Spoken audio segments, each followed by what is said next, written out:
446 میں آ کر شیعوں کی حکومت کو ختم کیا تغرل بیگ سلجوکی نے۔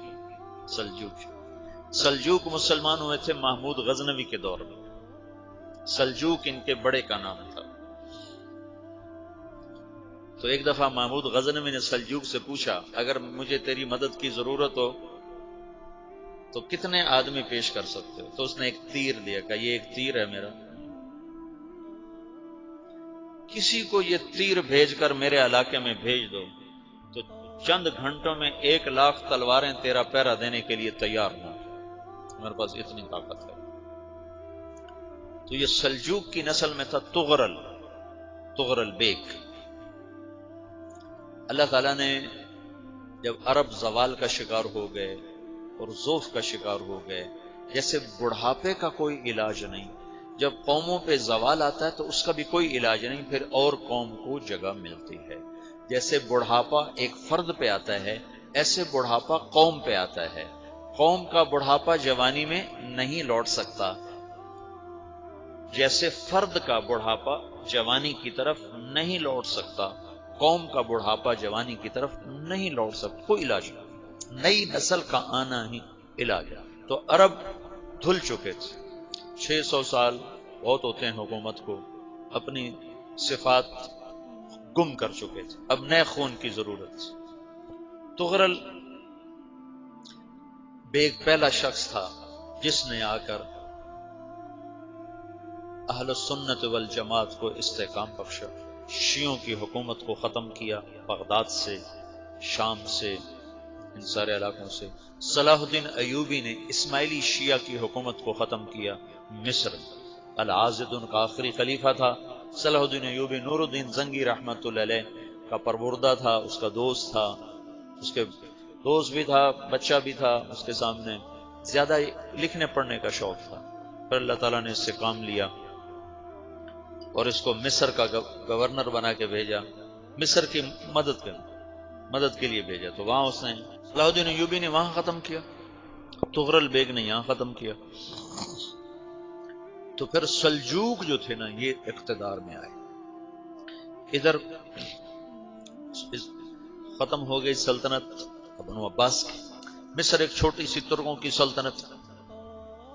تو اللہ تعالیٰ پھر مرکزیت کے لیے ایک نظام چلایا، دو لشکر آپس میں لڑ رہے ہیں ایک میدان، ایک جنگلی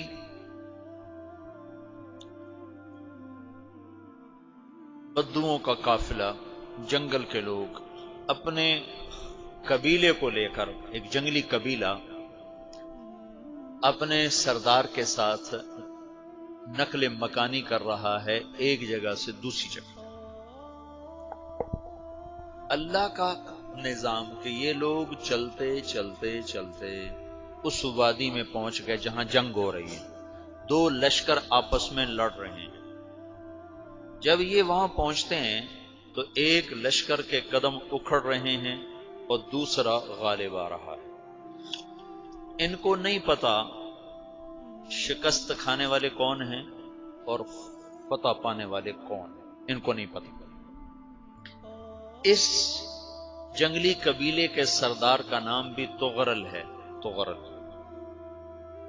تو یہ سردار کہتا ہے جو شکست کھا رہے ہیں ان کی مدد کرو، کچھ پتہ نہیں کون ہے، کہتا جو شکست کھا رہے ہیں ان کی مدد کرو۔ تو 400 وحشی جنگلیوں نے فاتح لشکر کے پیچھے حملہ کر دیا۔ وہ تو ایک کافی ہوتا تو 400 دوڑ جب تلواریں پڑیں تو چند لمحوں میں نقشہ بدل گیا، بھاگنے والے جم گئے اور جمنے والے بھاگ پڑے۔ جب جنگ ختم ہوئی تو شکست خوردہ لشکر کے بادشاہ نے ان کو بلایا، اسے پوچھتا ہے مجھے جانتے ہو میں کون ہوں؟ کہا نہیں۔ کہا تو تم نے میری مدد کیوں کی؟ کہا انسانی ہمدردی کی وجہ سے، تمہیں شکست ہو رہی تھی اس لیے تمہاری مدد کی۔ پھر اس نے اپنا تعارف کرایا، میں ہوں سلیمان سلجوکی، ترکی کا بادشاہ، مسلمانوں کا لشکر تھا اور تاتاریوں سے شکست کھا رہا تھا، تاتاری فتح پا رہے تھے، مسلمان شکست کھا رہے تھے۔ تو وہ اللہ کی غیبی مدد بن کر آئے، تو وہ اس سے کہتا ہے میرے ساتھ رہنا پسند کرو گے؟ تم نے میرے اوپر احسان کیا ہے، میں اس کا بدلہ دینا چاہتا ہوں، میرے ساتھ رہنا پسند کرو گے؟ کہنے کا کر لوں گا۔ تو اس کو لے کر ترکی آیا، اور استنبول اس وقت روم کی حکومت میں تھا، اس سے فتح کیا اس تغرل کے آگے چوتھے پانچویں پڑپوتے محمد فاتح نے۔ تو یہ استنبول ہے، یہ ترکی ہے، بیچ میں ایک چھوٹا سمندر ہے، یہاں ایک جاگیر ہے۔ تو سلطان سلیمان کہتا ہے یہ جاگیر تجھے وقف ہے، ادھر سے رومی مجھے تنگ کرتے ہیں حملے کر کر کے، تو میرا دفاع کرتے رہنا، یہ جاگیر تیری۔ اس جاگیر پہ اس نے اپنے قافلے کو آباد کر دیا، اپنے قبیلے کو، اور ایک چھوٹی سی حکومت بنا لی، جو ایک صوبہ سمجھو سلمان سلجوقی کا، وہ ایک چھوٹا سا صوبہ ہے۔ وہاں جب یہ رہ پڑا تو پھر یہ ایک شیخ کے بیت ہوتا ہے، وہاں شیخ طریقت ہے، ان کے یہاں یہ بیت ہونے جاتا ہے، وہ اس کو رات اپنے پاس ٹھہراتا ہے، تو ایک کمرے میں ان کو ان کا خادم ٹھہراتا ہے۔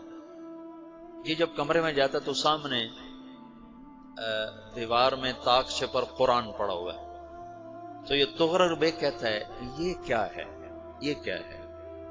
تو وہ خادم کہتا ہے یہ کتاب اللہ ہے، قرآن ہے۔ وہ اس کو وہاں چھوڑ کے باہر چلا جاتا ہے۔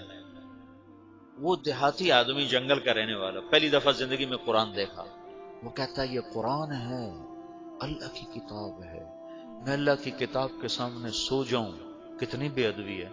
تو اس نے ایسے قرآن اٹھایا اور سر پہ رکھ لیا اور کھڑا ہو گیا، ساری رات قرآن سر پہ رکھ کے کھڑا رہا۔ رات کے پچھلے پہر اس کو خواب آیا، کھڑے کھڑے اس نے دیکھا کہ اس کی پشت سے ایک چاند نکلا اور شیخ کی بیٹی کے سینے میں جا کے اتر گیا۔ پھر اس لڑکی کے سینے سے ایک درخت نکلا جو پھیلتے پھیلتے پھیلتے 3 بر اعظم پہ چھا گیا، افریقہ پر، یورپ پر، ایشیا پر۔ پھر اس کی آنکھ کھل گئی، وہ کھڑا ہوا ہے، تو اس نے صبح یہ خواب اپنے شیخ کو سنایا، تو انہوں نے اپنی بیٹی اس کے نکاح میں دے دی۔ اس بیٹی سے ایک بچہ پیدا ہوا، تغرل بیگ نے اس کا نام رکھا عثمان، عثمانی ترک نام سنا ہوا، جو میں نے کل بتایا تھا کہ 1924 میں وہ خلافت ختم ہوئی۔ تو ایک بیٹا پیدا ہوا عثمان۔ عثمان نے پھر ایک نئی اسلامی حکومت کی بنیاد رکھی جو 1924 تک چلتی رہی، کوئی 800 سال یہ حکومت چلی۔ تو حکومت کا شرازہ بکھرا، لیکن پھر جڑ جاتا تھا، اور وہ قرن اول والا جوڑ کبھی نہ پیدا ہوا، ٹکڑے بن گئے۔ ان ٹکڑوں میں اللہ لوگ پیدا کرتا رہا جو دعوت دیتے رہے، دعوت زندہ رہی۔ جو تربیت کا نظام تصوف کے ساتھ تھا، اب وہ تبلیغ کے ساتھ۔